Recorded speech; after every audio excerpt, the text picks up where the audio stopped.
Sir, ज्ञान व्यापी का मामला इस वक्त बहुत जेर बहस है। क्या लग रहा है इसका फैसला कोर्ट के माध्यम से होगा कि जो राइट विंग के संगठन है जिस तरह से दबाव बना रहे हैं, या फिर जैसा कि उनका पुराना बयान रहा है कि अयोध्या झांकी है, काशी मथुरा बाकी है, तो इसके तहत फैसला होगा या कोर्ट के माध्यम से फैसला होगा? सर, जो हिंदू संगठन है उनका कहना है कि जो ज्ञान व्यापी है, ज्ञान व्यापी मस्जिद है, उसकी जो तमाम दीवारें हैं, उसका जो फाउंडेशन है, उसमें जो भित्ति चित्र है, यानी जो दीवारों पे चित्र बने हुए हैं, वो हिंदू मंदिरों जैसे हैं। उनका कहना है कि वो इससे साफ प्रतीत होता है कि ये मंदिर था यहाँ पर पहले, उसके बाद यहाँ पर मस्जिद बनाई गई है। मुख्यमंत्री ने एक इंटरव्यू दिया था, वो उसमें उन्होंने कहा है कि ज्ञान व्यापी को मस्जिद कहने से विवाद होगा। सर, अभी हरियाणा में जो कुछ हुआ आपने देखा, और हरियाणा के बाद जो उसकी आग अलग अलग दूसरे जिलों में हरियाणा में पहुंची, किसको जिम्मेदार मानते हैं सर, जो कुछ हो रहा है हरियाणा, गुरुग्राम, नूह, मेवात में?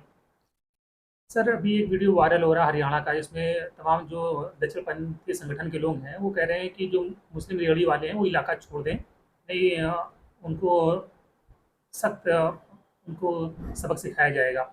ये घटना हुई, और अभी जिस तरह से ट्रेन में हुआ कि एक आरपीएफ के कांस्टेबल ने 3 मुसलमानों को अलग-अलग डिब्बों हम्म। में ढूँढ के गोली मार दी। और मध्य प्रदेश में हुआ कि कोई यात्रा निकल रही थी, कोई लड़के ने शायद ऊपर से थूका होगा, तो उसके घर पे बुलडोज़र चल गया।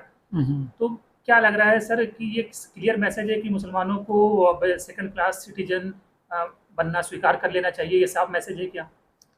ये जितनी जो नफ़रत फैल रही है, ये सब आप सबको पता है कि जो शाम को टीवी पे डिबेट्स होती हैं, तो हम्म। ये इन डिबेट्स का बड़ा हाथ है। तो हम्म। इसमें ये तमाम जो मौलाना जाते हैं, ये क्यों जाते हैं? इस तरह के डिबेट्स को बढ़ावा क्यों देते हैं? क्या आप लोगों की कोई संस्था नहीं है, जो ऐसे मौलानाओं पर रोक लगा सके कि इस तरह की नफ़रती डिबेट का हिस्सा वो क्यों बनते हैं? हमारे साथ मौलाना खालिद रशीद फ़िरंगी महली साहब मौजूद हैं। सर, ज्ञान व्यापी का मामला इस वक्त बहुत जेर बहस है। क्या लग रहा है इसका फैसला कोर्ट के माध्यम से होगा कि जो राइट विंग के संगठन है जिस तरह से दबाव बना रहे हैं, या फिर जैसा कि उनका पुराना बयान रहा है कि अयोध्या झांकी है, काशी मथुरा बाकी है, तो इसके तहत फैसला होगा या कोर्ट के माध्यम से फैसला होगा? नहीं, आप सब जानते हैं कि ज्ञानवापी मस्जिद का मसला अदालतों में चल रहा है और मुख्तलिफ़ अदालतों में लोगों ने अलग अलग पटिशन दायर कर रखे हैं। और मस्जिद की जो लीगल टीम है उसको पूरी ताकत और क़ुव्वत के साथ अदालतों में अपनी बात रख रही है और जिरह कर रही है। और हम लोगों को पूरी उम्मीद है कि इसमें इंशाअल्लाह इंसाफ होगा। और आवाम से हम लोगों ने बारहा यही अपील की है कि ज्ञानवापी मस्जिद को भी सिर्फ हम लोग अदालतों में ही इस केस को फॉट करेंगे, और इसमें अवामी सतह पर या सड़कों पर या जलसे जुलूस का इसमें कोई सवाल नहीं उठता। और जहाँ तक सियासत का सवाल है तो सियासी लोग ज़ाहिर सी बात है सियासत करेंगे, लेकिन जहाँ तक मजहबी नुक़्ते नज़र का सवाल है तो आप सब जानते हैं कि हमारे यहाँ ये एक इस्लामिक लॉ है कि हम कभी भी या कोई भी मुसलमान कभी भी किसी भी बिल्डिंग को डिमोलिश करके या किसी की भी दूसरे की ज़मीन पर कब्ज़ा करके मस्जिद बना ही नहीं सकता, क्योंकि वो मस्जिद जायज़ ही नहीं करार दी जाएगी। और फिर ज्ञानवापी मस्जिद आज नहीं बनी है, 600 साल पुरानी मस्जिद है, और गुज़िश्ता 600 सालों से वहाँ पे अज़ान और नमाज मुसलसल हो रही है और आज भी जारी है। लिहाजा इस सिलसिले में जो बातें भी आ रही हैं, जो भी इसके हिस्टोरिकल फैक्ट्स हैं, उन तमाम बातों पे अदालतों में बहस हो रही है और हम सबको फ़ाइनल फ़ैसले का इंतज़ार करना चाहिए। सर, जो हिंदू संगठन है उनका कहना है कि जो ज्ञान व्यापी है, ज्ञान व्यापी मस्जिद है, उसकी जो तमाम दीवारें हैं, उसका जो फाउंडेशन है, उसमें जो भित्ति चित्र है, यानी जो दीवारों पे चित्र बने हुए हैं, वो हिंदू मंदिरों जैसे हैं। उनका कहना है कि वो इससे साफ प्रतीत होता है कि ये मंदिर था यहाँ पर पहले, उसके बाद यहाँ पर मस्जिद बनाई गई है।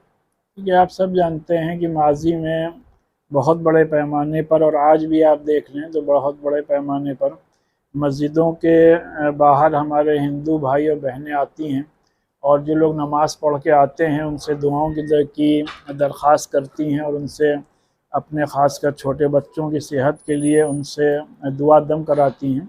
और ये सिलसिला माजी में यानी पास में बहुत ज़्यादा था, और लोग सैकड़ों की तादाद में बड़ी मस्जिदों के बाहर आते थे। तो लिहाजा ये कहना कि एकदम से कोई कुछ वहाँ पे बना दिया गया है, ये मुनासिब नहीं है। और इन्हीं सब बातों को लेकर के ऑलरेडी क्योंकि अदालत में जितने भी इससे मुताल्लिक़ फ़ैक्ट्स हैं वो पार्टीज़ पेश कर रही हैं, तो देखें अदालत का क्या फ़ैसला होता है।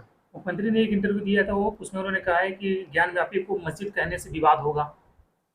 ये आप सब जानते हैं कि ये ज्ञान वापी ही मस्जिद है। और फिर मैं ये बात कहूँगा क्योंकि ये मामला सब जुडिस है और ऑलरेडी एक दो अदालतों में नहीं, वाराणसी कोर्ट से लेकर के इलाहाबाद हाई कोर्ट से लेकर के सुप्रीम कोर्ट तक इससे रिलेटेड मुख्तलिफ पटिशन्स ऑलरेडी सुनवाई के दौर से गुज़र रहे हैं। लिहाजा इस पर कोई भी बात ज़्यादा कहना हम समझ रहे हैं मुनासिब नहीं है। तो इस वजह से हम सबको अदालत के फ़ाइनल फ़ैसले का इंतज़ार करना चाहिए। सर अभी हरियाणा में जो कुछ हुआ आपने देखा, और हरियाणा के बाद जो उसकी आग अलग अलग दूसरे जिलों में हरियाणा में पहुंची, किसको जिम्मेदार मानते हैं सर जो कुछ हो रहा है हरियाणा, गुरुग्राम, नूह, मेवात में? ये हरियाणा में गुड़गांव में जो भी अफसोसनाक वाक़यात पेश आए हैं उनके हम सब लोग सख्त अल्फाज में मजम्मत करते हैं। और जिस तरीके से वहाँ पे इबादत गाहों को निशाना बनाया गया है, एक नायब इमाम साहब को वहाँ पे बाकायदा शहीद किया गया है, इसके उससे पूरी कम्युनिटी को ज़ाहिर सी बात है बहुत उससे गम पहुँचा है। और बहरहाल हम लोगों की यही कोशिश है और यही तमाम लोगों से अपील है कि अपने मुल्क की गंगा जमनी तहसीब का पास और लिहाज रखते हुए एक दूसरे के मजहबी जज्बात का प्यास और लिहाज रखें और हर तरीके से अमन अमान कायम करें। और वहाँ की हुकूमत और इंतज़ामिया को भी इस सिलसिले में सही कदम उठाने की ज़रूरत है। सर अभी एक वीडियो वायरल हो रहा है हरियाणा का, इसमें तमाम जो दक्षिणपंथी संगठन के लोग हैं वो कह रहे हैं कि जो मुस्लिम रेहड़ी वाले हैं वो इलाका छोड़ दें, नहीं उनको सख्त उनको सबक सिखाया जाएगा। ये घटना हुई, और अभी जिस तरह से ट्रेन में हुआ कि एक आरपीएफ के कांस्टेबल ने 3 मुसलमानों को अलग-अलग डिब्बों में ढूँढ के गोली मार दी। और मध्य प्रदेश में हुआ कि कोई यात्रा निकल रही थी, कोई लड़की ने शायद ऊपर से थूका होगा तो उसके घर पे बुलडोज़र चल गया। तो क्या लग रहा है सर कि ये क्लियर मैसेज है कि मुसलमानों को अब सेकंड क्लास सिटीज़न बनना स्वीकार कर लेना चाहिए, ये साफ मैसेज है क्या? देखिए, मुसलमान इस मुल्क का बराबर का और इज़्ज़तदार और बावक़ार शहरी है, बावक़ार कौम है। और सब जानते हैं कि इस मुल्क पर और इस मुल्क के रिसोर्सेज़ पर, इस मुल्क के हर चीज़ पर मुसलमानों का भी उतना ही हक़ और इख्तियार है जितना किसी दूसरे का है। और इस तरीक़े के जो वाक़यात पेश आ रहे हैं, इससे ये ज़रूर इस तरफ इशारा मिलता है कि जो एक नफ़रत लोगों के जहनों में और दिलों में और दिमागों में बैठाई गई है, उसी का ये रिज़ल्ट है, जिसके नतीजे में कि इतनी बड़ी तादाद में मुल्क ही का नुकसान हो रहा है।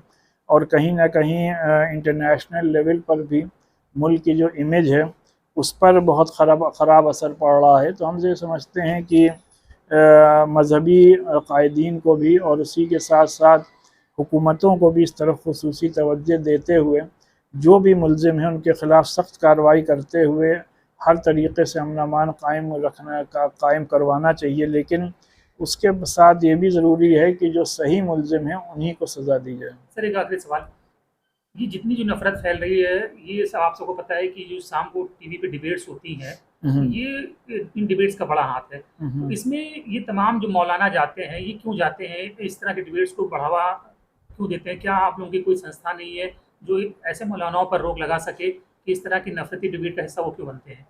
ये देखिए, इतना बड़ा मुल्क है और 20 करोड़ से ज़्यादा मुसलमानों की आबादी है, तो किसी को भी रोक पाना तो ज़ाहिर सी बात है पॉसिबल नहीं है। लेकिन आप अगर देखें तो इन डिबेट्स में कोई भी सीरियस आलिम दीन या कोई भी बावक़ार शख्सियत नहीं जाती है, ख़ासकर उन डिबेट्स में जिसमें कि पहले से एजेंडा सेट हो कि हमें आपस में लड़ाई दंगा और नफ़रत को फ़रोग़ देना है। तो इस वजह से जो लोग जाते हैं उनसे मेरी यही अपील है कि जाने की ज़रूरत नहीं है। जो जाएं भी तो बावक़ार अंदाज में अपनी बात रखें और जो एक नफ़रत का एजेंडा है उसको आगे बढ़ाने में वो उसका मोहरा ना बने। धन्यवाद सर। तो मौलाना खालिद रशीद फरंगी वली साहब थे जिन्होंने तमाम मुद्दों पर अपनी बात रखी।